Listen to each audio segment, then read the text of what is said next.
하나님 말씀 보시겠습니다. 사도행전 8장 4절로 8절 말씀입니다.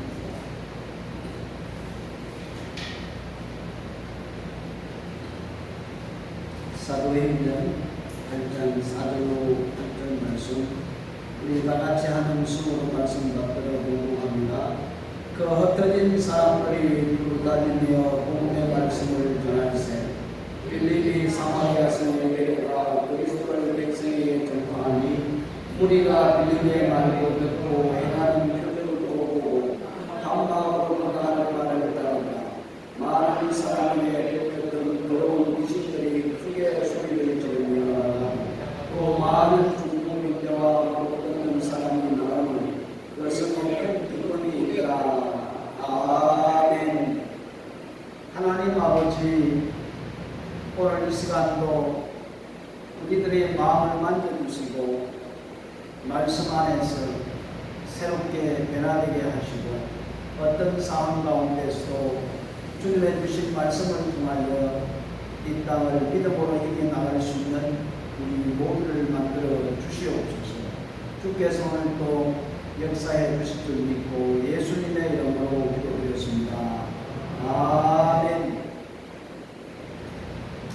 하나님께서 요나에게 요나야, 너는 니느웨 성에 가서 복음을 선포하라 그랬는데 요나가 아마 생각해 보니까 기분 나빠요. 전하기도 쉽고 또 거리가 멀기 때문에 가기도 싫었습니다. 그래서 하나님의 낯을 피한다고 엉뚱하게 배를 타고 가다가 결국에 풍랑을 만나서 바다에 빠지고 고기가 삼키고 그리고 회개하고 육지로 나와서 다시 하나님의 명령에 따라서 니느웨에 가서 말씀을 선포했던 것을 볼 수가 있습니다. 그렇습니다. 하나님께서 우리를 통해서 이루고자 하는 일이 있을 때에 우리가 순종하지 않더라 할지라도 결국 하나님은 순종하게 만들어서 하나님의 그 일들을 향하게 하신다는 사실을 성경을 통해서 우리는 잘 배울 수가 있습니다. 우리 부활하신 예수님께서 성천하기 직전에 제자들에게 아버지께서 약속하신 성령을 받기 위해서 예루살렘을 떠나지 말라, 그런 말씀을 했습니다. 이 말씀을 다른 말로 하자면은 너희가 성령을 받으면은 예루살렘을 떠나라 하는 말씀인 것을 볼 수가 있습니다.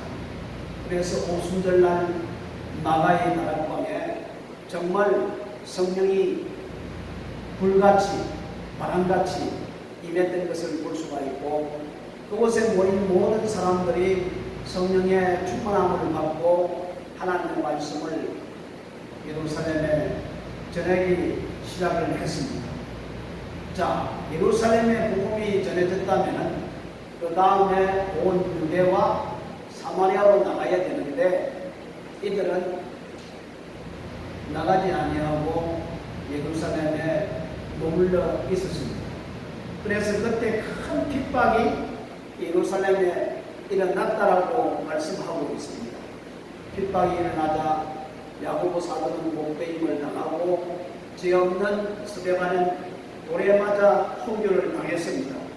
핍박과 환난이 그것으로 끝난 것이 아닙니다. 예수 믿는 사람을 색출해서 모두 다 감옥에 넣으려고 했던 것을 볼 수가 있고, 심지어 사울이라는 청년은 다메섹까지 가서 예수 믿는 사람들을 색출해서 감옥에 넣으려고 했던 것을 볼 수가 있습니다. 참 핍박이 얼마나 심했습니까? 환난이 얼마나 큰 환난이었습니까? 믿음의 사람이 도저히 예루살렘에 살 수 없어서 사도 외에 모든 믿음의 사람이 예루살렘을 떠나 사마리아와 유대 땅으로 나갔다고 이렇게 말씀을 하고 있습니다. 이때 빌립도 주님의 뜻을 깨닫고 사마리아로 내려갔습니다. 그리고 그 백성들에게 그리스도를 전파했습니다. 우리가 빌립이 전하는 복음과 그에게 따르는 표적을 보고 많은 사람들이 예수를 믿게 됩니다. 우린 여기 12절 사도행전 8장 12절 말씀에 보면은 빌립이 하나님 나라와 및 예수 그리스도의 이름에 관하여 전도함을 저희가 믿고 남녀가 다 세례를 받으니, 이 말씀을 듣자마자 저들이 예수 그리스도를 믿었다고 말하고 있습니다. 사마리아가 복음화가 되어간다는 말씀이죠. 오늘 우리는 이 말씀을 통해 전도와 선교는 누가 하는 것인가? 어떻게 하는 것인가? 그러면 전도와 선교에 있어서 우리가 과연 어떤 일을 해야 되는가 하는 점을 오늘 이 말씀을 통해서 한번 살펴보도록 하겠습니다. 여러분, 사마리아 성에 복음화가 이루어지는 것은 하나님의 뜻입니다.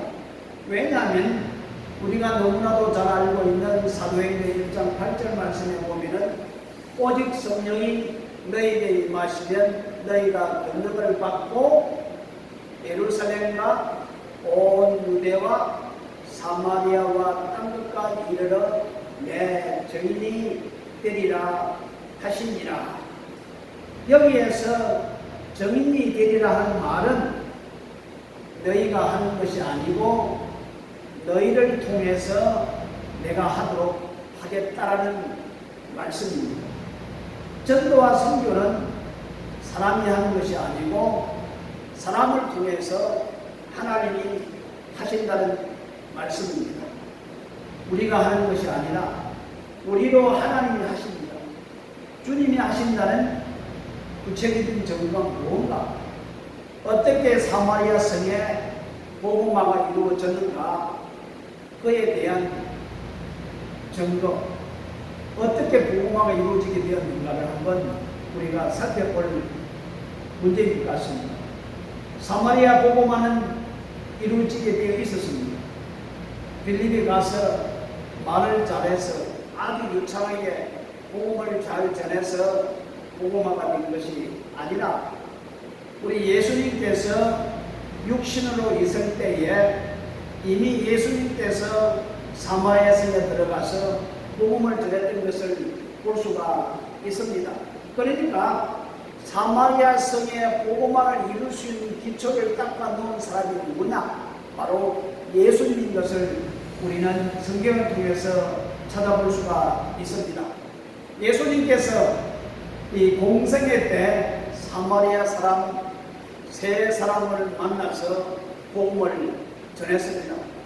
우리가 잘 아는 예수님께서 두로와 시돈 지경에 이르렀을 때에 수로보니게 여인이 예수님께 찾아왔습니다.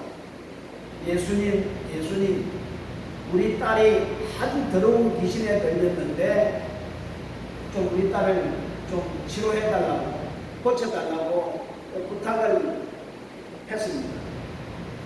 그런데 예수님께서 거절했습니다.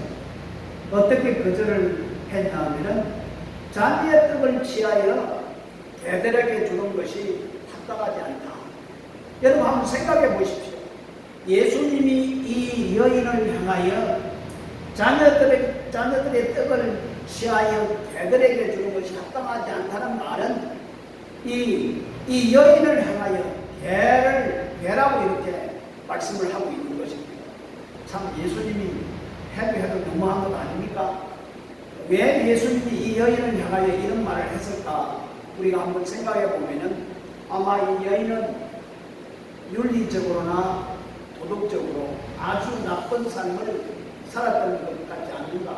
그리고 하나님이 제일 싫어하는 우상을 숭배했던 여인이 아닌가? 그래서 예수님께서 이 여인이 가지고 있는 죄에 대해서 아마 강력하게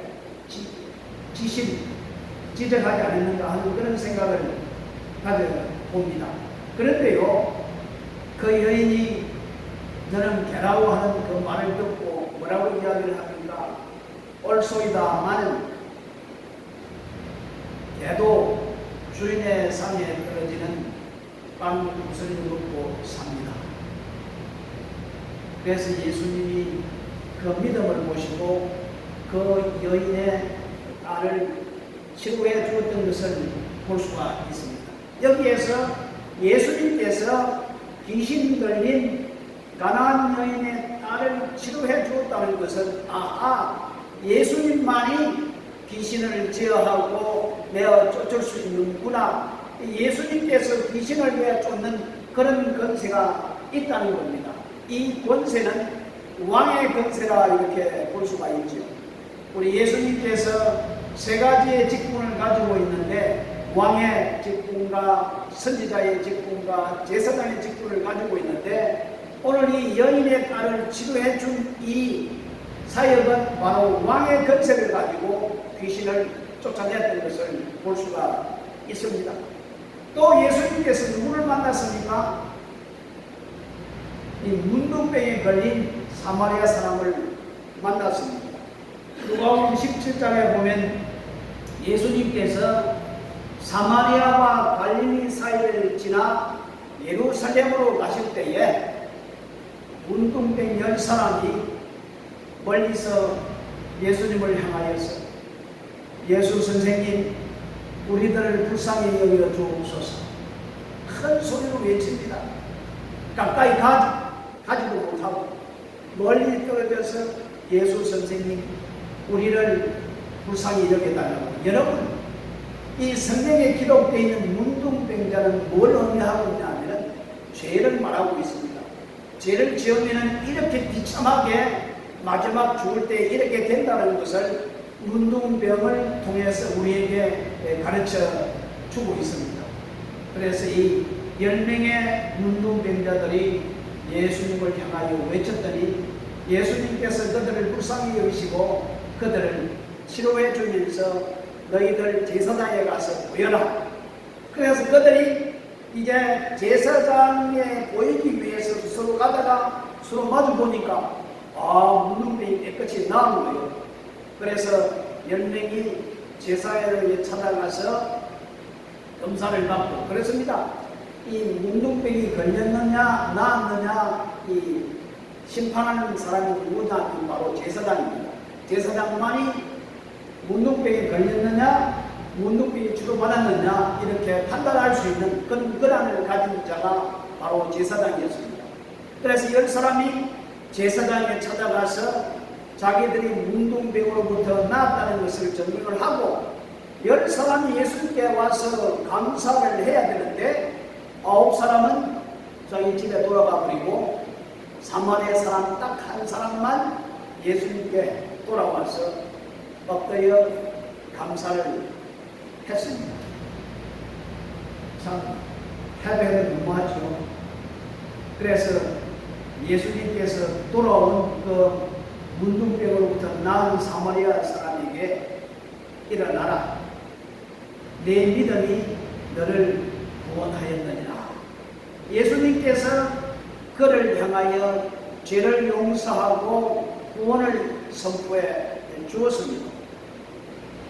예수님은 죄를 사하는 권세가 있기 때문에 그 문둥병자를 향하여 이제 내가 용서함을 받았다, 구원함을 받았다 이리 선포하는 것을 볼 수 있는데 바로 이것은 우리 예수님께서 제사장적인 사역을 감당했다라 이렇게 우리는 볼 수가 있습니다. 그리고 요한복음 3장에 보면은 수가성 여인 사마리아 여인을 만났던 사건이 기록되어 있습니다. 예수님께서 유대를 떠나 이제 갈릴리로 가려고 했는데 보통 유대인들은 사마리아를 거쳐서 가는 것이 아니라 이 요단강을 건너 베라에 갔다가 베라에서 다시 건너서 갈릴리로 가거든요. 멀리 돌아갑니다.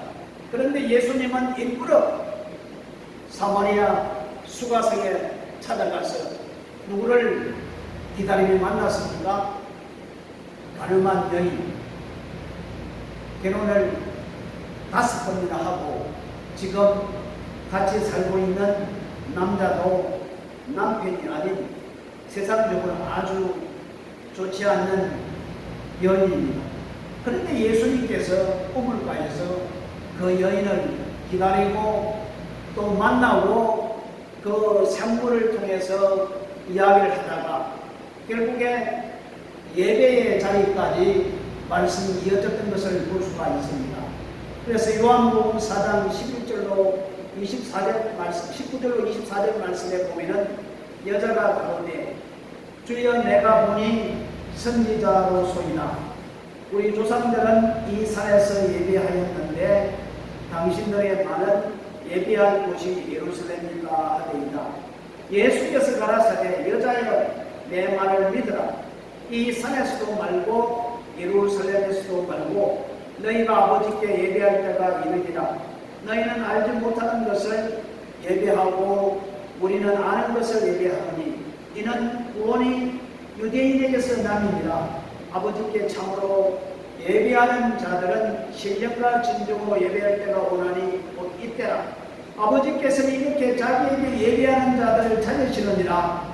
하나님은 영이시니 예배하는 자가 신령과 진정으로 예배할지니라. 이 여인은 남편이 아니라 하나님을 만나지 못해서 목말라한 여인이었던 것을 볼 수가 있습니다. 예수님께서 그 여인을 찾아가서 만나주시는 순간 그 여인의 눈이 활짝 열려졌습니다. 그래서 물동이를 버려두고 그 성에 들어가서 여인들에게 나의 행한 모든 일을 내게 말하는 사람 와보라. 이는 그리스도가 아니냐. 내가 그리스도를 만났다라고 동네에 들어가서 외쳤습니다. 그리고 그 여인들이 그 여자의 말을 듣고 예수님께 나와서 예수님의 말씀을 들었습니다. 그래서 이들이 뭐라고 이야기를 합니까? 이제 우리가 믿는 것은 네 말을 인함이 아니니 이는 우리가 친히 듣고 그가 참으로 세상의 구주이심을 압니다. 자, 이 수가성에 물들어 놓은 이 여인이 예수를 만남으로 말미암아 예수님이 그리스도인 것을 알고 동네에 들어가서 이렇게 전파하니 그 동네에 있는 그 여인들이 예수님께 나와서 예수님으로부터 말씀을 듣고 이제 너로부터 듣는 것이 아니라 이제 그리스도로부터 말씀을 들었으니 예수님은 참으로 구원자이시다 라고 이 사마리아 여인들이 외쳤습니다. 예수님은 사마리아 여인들에게 하나님을 만날 수 있는 길을 제시했습니다. 이 말은 무슨 말이냐 하면 예수님께서 선지자적 사역을 했다는 말씀입니다. 선지자적 사역을 감당을 했다고 볼 수가 있습니다. 그러므로 빌립이 사마리아 성에 내려가기 전에 예수님이 이미 사마리아 땅에 복음이 전파될 수 있도록 복음화될 수 있도록 기초를 놓은 분이 이미 예수님인 것을 볼 수가 있거든요. 예수님이 이미 예루살렘부터 시작해서 유대로부터 사마리아와 땅끝까지 이르러 이미 예수님께서 다녀오고 나서 제자들에게 예수님이 행했던 그 모습을 따라오도록 말씀했던 것을 볼 수가 있습니다. 그래서 전도한다든지 선교한다는 것은 사람이 하는 것이 아니고 하나님께서 사람을 통해서 전도하게 하고 선교하게 한다는 것을 우리에게 잘 가르쳐 주고 있습니다. 이 전도와 선교는 사람의 일도 아닙니다. 사람이 하는 것이 아닙니다. 하나님께서 사람을 통해서 자기 일을 감당해 나간다는 것을 우리에게 잘 가르쳐 주고 있습니다. 예수님이 이 땅에서 경험하지 못한 일이 아무것도 없거든요. 모든 것을 채워나시고 인간의 부족한 것을 다 채우시며 해결해 주시는 분이 바로 예수님인 것을 우리에게 말씀해 주고 있다는 것을 성경을 통해서 잘 가르쳐주고 있다는 겁니다. 그래서 사도행전 8장 5절 말씀에 보니까 빌립이 사마리아 성에 내려가서 복음을 전파합니다. 빌립이 사마리아 성에 내려가 그리스도를 백성에게 전파하니 이 빌립 집사는 이미 예수님께서 전해 주었던 이 세 가지의 방법을 알고 어떻게 복음을 전했을까? 가만히 우리가 묵상을 해보면은 아마 빌립이 아마 이렇게 복음을 전했을 것입니다. 수로보니게 여인의 귀신 들린 딸을 고치신 그리스도가 바로 예수님이십니다. 사마리아 문둥병이 걸려서 문둥병의 치료를 받고 용성을 받고 구원함을 받은 그 사람을 치료한 분이 그리스도인데 바로 그분이 바로 예수님이십니다. 그리고 우물가 여인과 수가성 사람들이 말하는 것을 듣지 못했습니까? 그들이 만난 그리스도, 그들이 전파하는 그리스도가 바로 예수님이십니다. 빌립은 이미 예수님께서 털을 닦아놓은 그 터 위에 바로 이렇게 하신 분이 바로 예수님인 것을 말씀한다는 겁니다. 그 예수를 믿을 때에 여러분들은 하나님을 만날 수가 있습니다. 여러분들의 죄가 주홍같이 붉을지라도 먹같이 검을지라도 하얗게 됩니다. 여러분들이 죄로부터 마귀로부터 모든 근세로부터 해방을 받을 수가 있습니다. 아마 빌립은 이렇게 자유를 외쳤을 것입니다. 선지자, 제사장, 왕이 되시는 그리스도를 백성에게 전파했더니 사마리아 사람들이 다 나와 남녀 무리가 다 세례를 받았다, 이렇게 말씀하고 있습니다. 빌립은 그리스도가 아닙니다. 그러나 그리스도를 믿고 있는 빌립 안에 그리스도가 계신다는 말씀입니다. 그래서 빌립이 가는 것은 그리스도가 가는 것이며 그가 그리스도를 전파하면 그리스도가 역사하시는 것입니다. 주님이 분명히 약속을 하셨습니다. 내가 진실로 진실로 너희에게 이르노니 나를 믿는 자는 나의 하느님도 할 뿐만 아니라 나보다 큰 일을 하리라고 이렇게 예수님께서 약속해 주셨습니다. 예수님이 하나님께로 가신 뒤에 그분은 다시 성령을 통해서 우리 안에 찾아오셨습니다. 내가 그리스도를 전파하면 예수님이 함께 역사하시는 것입니다. 빌립이 그리스도를 백성에게 전파할 때에 그리스도의 역사가 나타나는 것입니다. 우리 6절 말씀 다 같이 볼까요? 6절 말씀에 보니까 무리가 빌립의 말도 듣고 행하는 표적도 보고 일심으로 그의 말하는 것을 쫓더라. 이 말씀은 예수님의 어떤 사역을 가리키고 있습니까? 하나의 선지자적인 사역을 나타나고 있습니다. 믿으면 하나님을 볼 수 있다. 하나님을 만나게 됩니다. 하나님을 만나고 나서 믿는 것이 아니라 먼저 믿음을 가질 때에 만나고 보게 된다는 것입니다. 빌립이 전한 복음을 인하여 사마리아 사람들이 다 하나님을 만났던 것을 볼 수가 있습니다. 그리고 8절의 말씀 보니까 그 성에 큰 기쁨이 있더라. 여러분, 언제 큰 기쁨이 있습니까? 아마 죄를 용서함 받았을 때, 죄를 용서함 받았을 때 아마 기쁨이 제일 클 겁니다. 우리가 잘 아는 키가 작아 예수님을 볼 수 없어서 뽕나무에 올라간 삭개오가 예수님께서 내가 오늘 너와 함께 너희 집에 있으리라 얼마나 기뻐했습니까? 죄인이었지만 예수님께서 그를 용서해 주었더니 얼마나 기뻐했습니까? 여러분, 모든 사람들이 가늠한 여인을 잡아와서 돌을 들어 치려고 했지만 예수님은 그 여인을 정죄하지 아니하고 다시는 그런 죄를 짓지 말라고 용서해 주었던 예수님의 그 모습을 보면서 이 가늠한 여인은 얼마나 기뻐했겠습니까? 정말 기뻐했겠습니다. 돌에 맞아 죽어야 할 입장에 있는데 그는 예수님으로부터 용서를 받고 구원함을 받았던 것을 볼 수가 있습니다. 여러분, 우물가에 수가성 여인이 예수님을 만나고 나서 자기의 죄 용서함을 받고 나서 얼마나 기뻤습니까?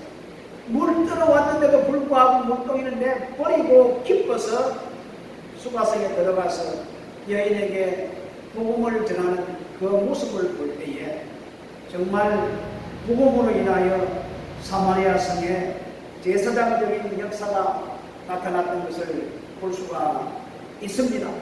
그리고 사도행전 8장 7절 말씀에 보니까 많은 사람에게 붙었던 더러운 귀신들이 크게 소리를 지르며 나가고 또 많은 중풍병자와 안정병이가 나으니 여기서는 예수님의 왕적인 사역이 역사가 나타났던 것을 볼 수가 있습니다.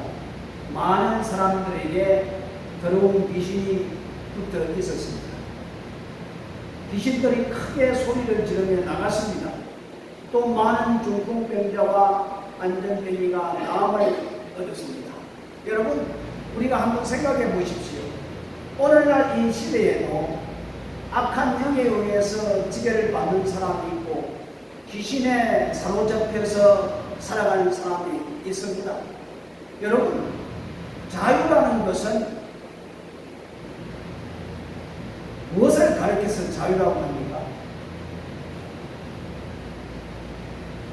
오늘날 많은 사람들이 너무나도 이것을 알지 못하고 있습니다.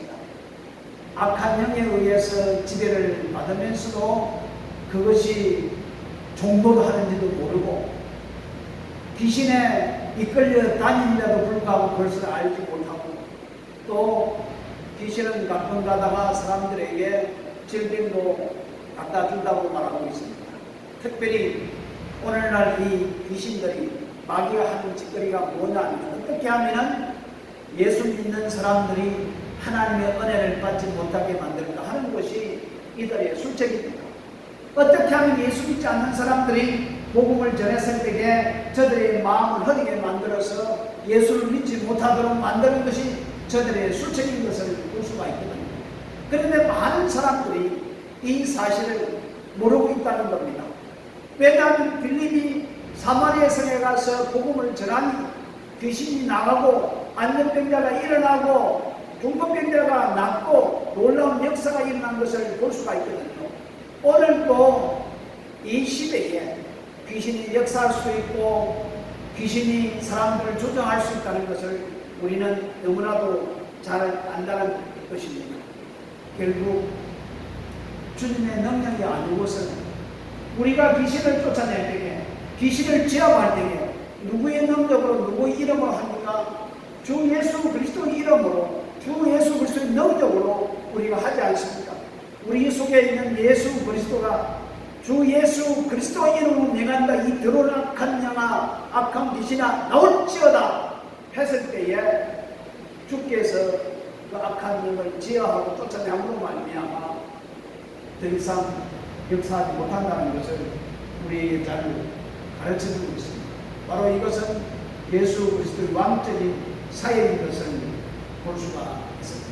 자, 이제 빌립이 사마리아 성에 가서 복음을 전하니 많은 사람들이 세례를 받고 예수를 믿게 되었습니다. 그래서 그 소문이 이제 예루살렘 교회에 소문이 들렸습니다. 그래서 예루살렘 교회에서 회의를 했습니다. 우리가 누구를 보내야 되냐 해가지고 베드로와 요한을 대표해서 이 사마리아 성에 보내게 되었습니다. 그래서 이 두 사도가 가서 안수하니까 성령이 임한 거예요. 빌립이 전도하고 복음을 전했을 때는 기적과 이적이 나타났지만 성령이 전혀 임하지 않았는데, 아니 베드로 사도와 요한 사도가 가서 안수하고 말씀을 선포하니 그 안수받은 모든 사람이 다 성령을 받았거든요. 아니 베드로가 사도 요한이 너무나 위대해서 그런 역사가 일어납니까? 아닙니다. 이것은 하나의 필연적으로 이유가 있습니다. 유대인들은 어떤 사고, 어떤 간섭을 가지고 있냐면 구원은 우리밖에 받을 수밖에 없다. 절대로 이방인들은 받을 수가 없다라고 그런 생각을 가지고 있습니다. 이방인은 성령이 임할 수 없다고 생각하고 있습니다. 오직 우리가 성령이요 우리만이 이런 것을 받을 수 있다라고 생각을 했습니다. 여러분 한번 생각해 보세요. 이방인 고넬료가 예수를 믿었습니까? 안 믿었습니까? 믿었죠. 그런데 자기가 기도하다가 성령을 탁 받았다 하면은 유대인들이 그걸 믿겠습니까? 안 믿겠습니까? 그런데 베드로가 성령에 이끌려서 초청을 받아 고넬료 가정에서 복음을 전하니까 성령이 임한 거예요. 그래서 이 예루살렘 교회에서 베드로를 시비 삼습니다. 네가 와 이방인 집에 들어가서 이방인의 복음을 전하냐? 그랬더니 베드로가 뭐라고 이야기합니까? 하나님께서 하시는 걸 내가 어떻게 거역할 수 있느냐? 하나님께서 어떻게 성령으로 역사하는데 우리가 예수를 믿었을 때에 우리가 성령이 임했을 때 똑같이 임하는 그런 모습을 보고 우리가 어떻게 그걸 거역할 수 있느냐? 그때 예루살렘 교회는 이방인들도 우리가 똑같이 복음을 들었을 때에 성령이 임하고 구원이 일어난다는 것을 저들은 인정을 했습니다. 마찬가지로 베드로와 요한이 빌립 사마리아 성에 가서 안수하니 성령이 임했다는 것은 이제 사마리아 사람들도 구원을 받을 수 있다는 사실을 하나님 앞에 공식적으로 선포됐다는 겁니다. 정말 증명됐다는 말씀이죠. 그렇습니다.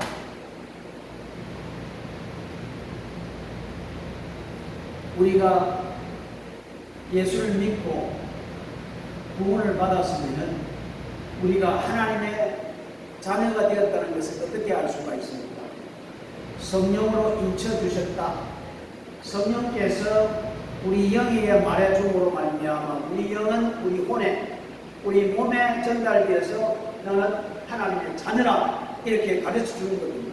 성령께서 우리를 향하여 너는 하나님의 자녀라고 우리가 구원을 받았다고 성령께서 우리에게 가르쳐 준다는 말씀입니다.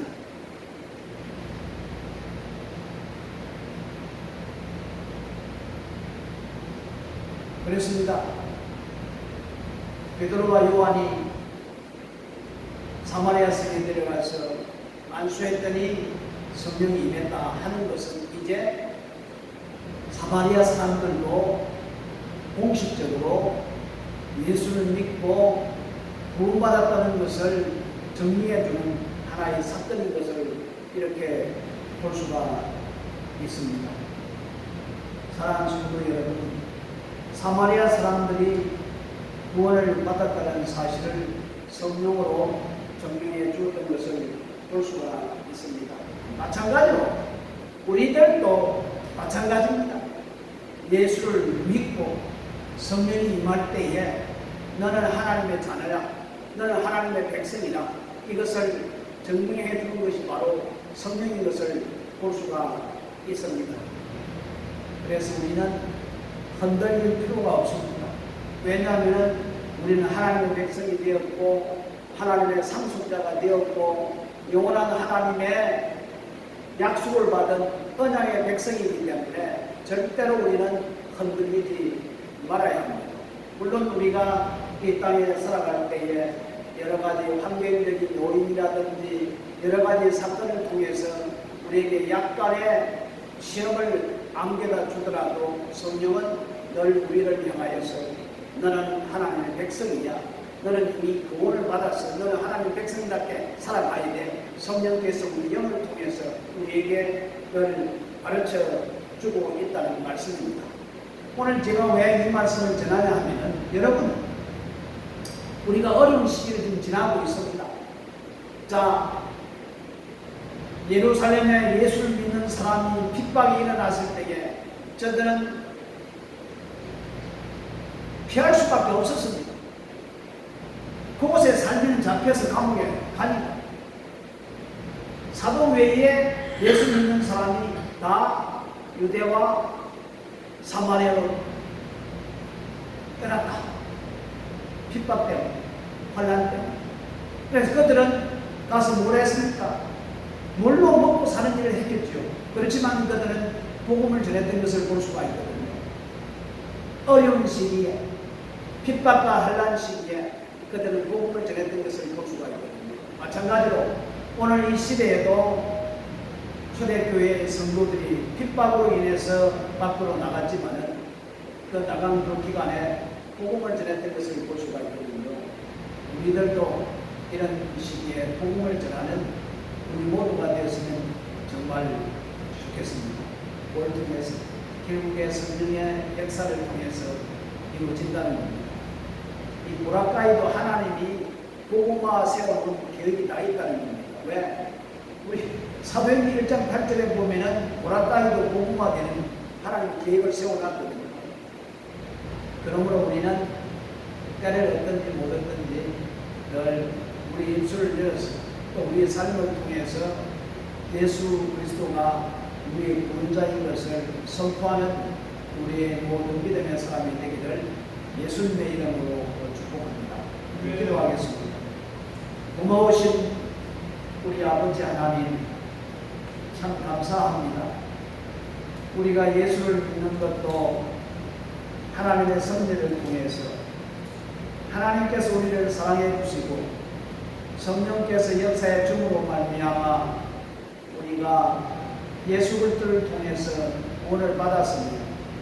또한 우리가 환난 가운데 있어도 우리가 예수님을 따를 수 있는 것은 우리에게 은혜를 베풀어 주셨고 우리에게 강한 성령의 역사를 통해서 저희들을 지키시고 있기 때문에 그렇습니다. 우리 아버지 하나님이여 빌립은 사마리아 땅에 가서 복음을 전했는데 결국에 예수님께서 그 초석을 놓아둠으로 말미암아 그것을 통해서 복음이 전파되었고 성령이 보존해 묻을 모습들을 우리는 찾아볼 수가 있습니다.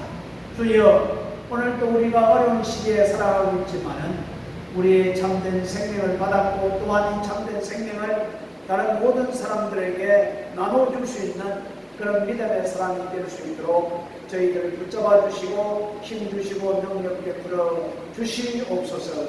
예수님의 이름으로 기도드렸습니다. 아멘. 아멘.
기도하겠습니다.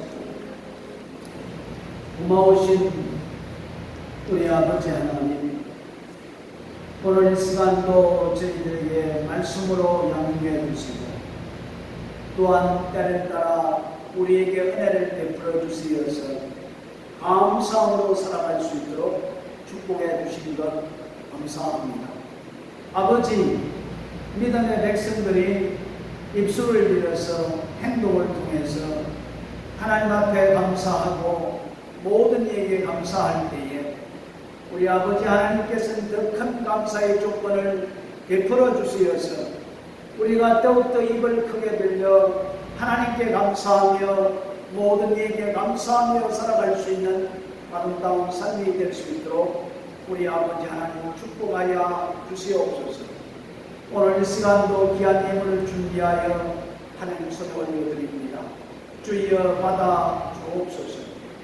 어렵고 힘든 가정에 있지만은 우리 아버지 하나님께서 역사해 주시어서 다시 한 번 더 하나님의 놀라운 역사를 체험하게 하시고 하나님의 그 크신 사랑을 경험하게 하시고 하나님의 놀라우신 축복을 다시 한 번 더 경험할 수 있는 복된 시간들이 되게 역사해 주옵소서.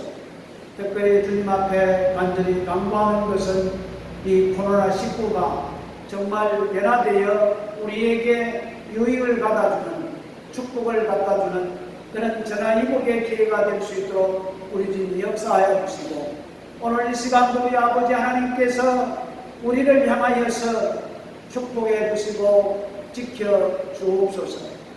늘 은혜를 베풀어 주시기를 원하시는 우리 아버지 하나님, 오늘 이 시간에도 머리 숙여 기도하는 국백성들을 위해 주께서 은혜로 채워주실 뿐만 아니라 저를 마음속에 주님의 주신 참된 평강이 넘쳐나서 기쁨으로 살아가게 하옵소서. 우리 아버지 하나님, 이 세상을 바라보며 하나님의 지혜를 허락해 주시어서 준비하고 내일을 향하여 힘차게 걸어갈 수 있는 모든 믿음의 백성들이 될 수 있도록 오늘 이 시간 구성들어 축복해 주시옵소서. 예수님의 이름으로 간절히 기도드렸습니다. 아멘. 아멘. 우리 사랑하고 축복합니다. 우리의 축복은 우리 입술을 통해서 흘러간다고 말씀을 했습니다. 그래서 제사장들이 입을 열어서 백성에게 뭐라고 축복을 하냐면 하나님이 얼굴을 향하여 축복해 주시기를 원하시며 지켜주시기를 원하신다고 말씀하셨습니다. 그리고 하나님께서 우리들에게 은혜를 베풀어 주시기를 원하신다고 말씀하셨습니다. 뿐만 아니라 하나님께서 오늘 또 우리를 향하여 평강 주시기를 원한다고 그렇게 외치라고 민수기 6장에 말씀하고 있거든요. 그래서 우리는 우리 입술을 들어서 계속적으로 하나님의 축복을 선포한 우리 모두가 되어야 될 줄 믿습니다.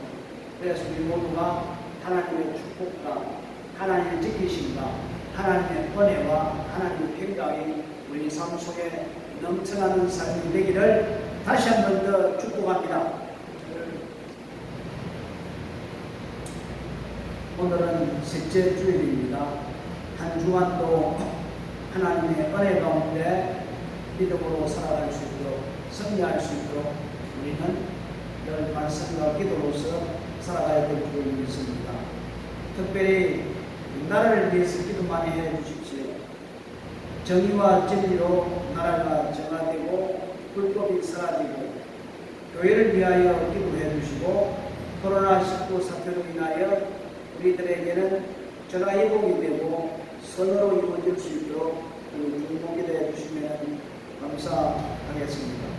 무엇보다도 우리가 이 땅에 이길 수 있는 힘은 결국 하나님의 지혜밖에 없습니다. 하나님의 말씀밖에 없습니다. 하나님의 능력밖에 없습니다.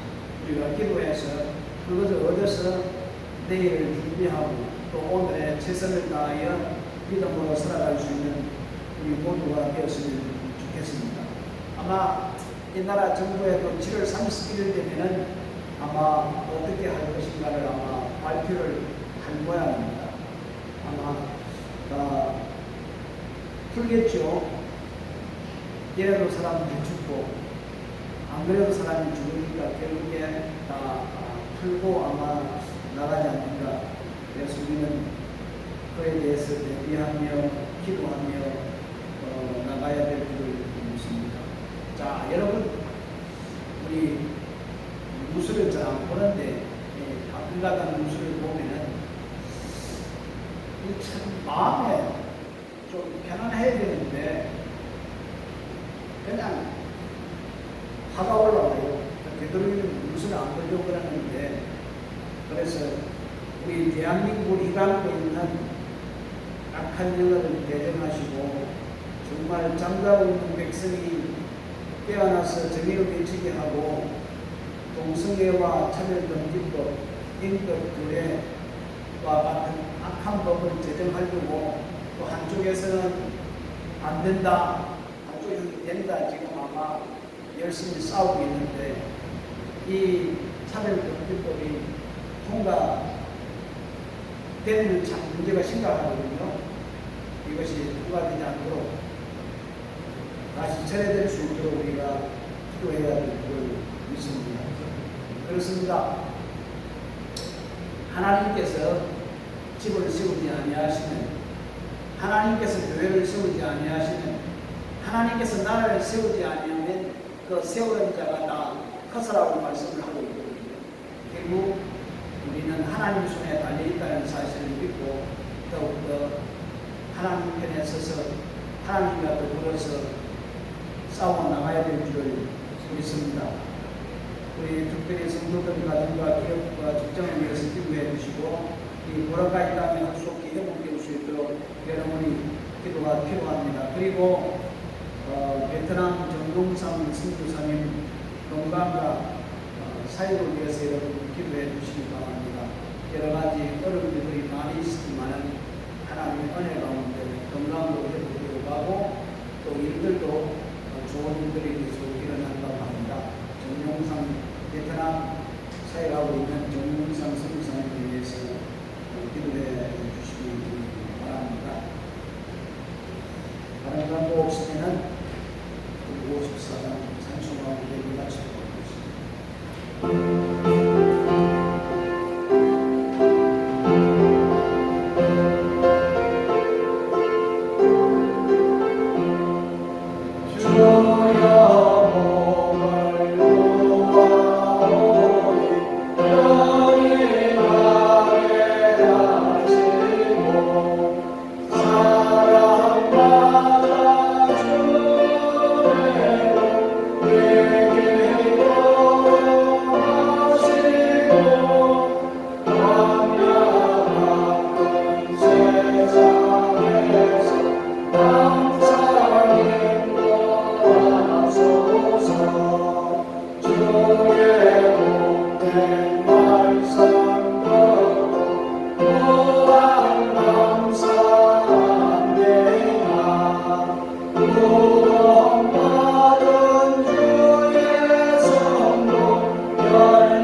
지금은 우리 구주 예수 그리스도의 은혜와 우리 아버지 하나님의 지금까지 사랑하심과 성령님의 교통위로 내주하심을 통하여서 늘 우리와 함께 하시며 우리와 교제하시며 또한 우리를 통하여 하나님의 나라 확장을 위하여 일할 수 있도록 역사해주는 성령의 놀라운 역사를 따라 살아가기를 원하는 사랑하는 모든 성도들의 머리머리와 그 가정과 자녀와 사업장과 일터와 오늘도 복음을 위해 수고하는 사랑하는 모든 성도들 그 사역지위와 이 교회를 위해 이제부터 영원토록 함께 계시기를 간절히 축원하옵나이다. 아멘.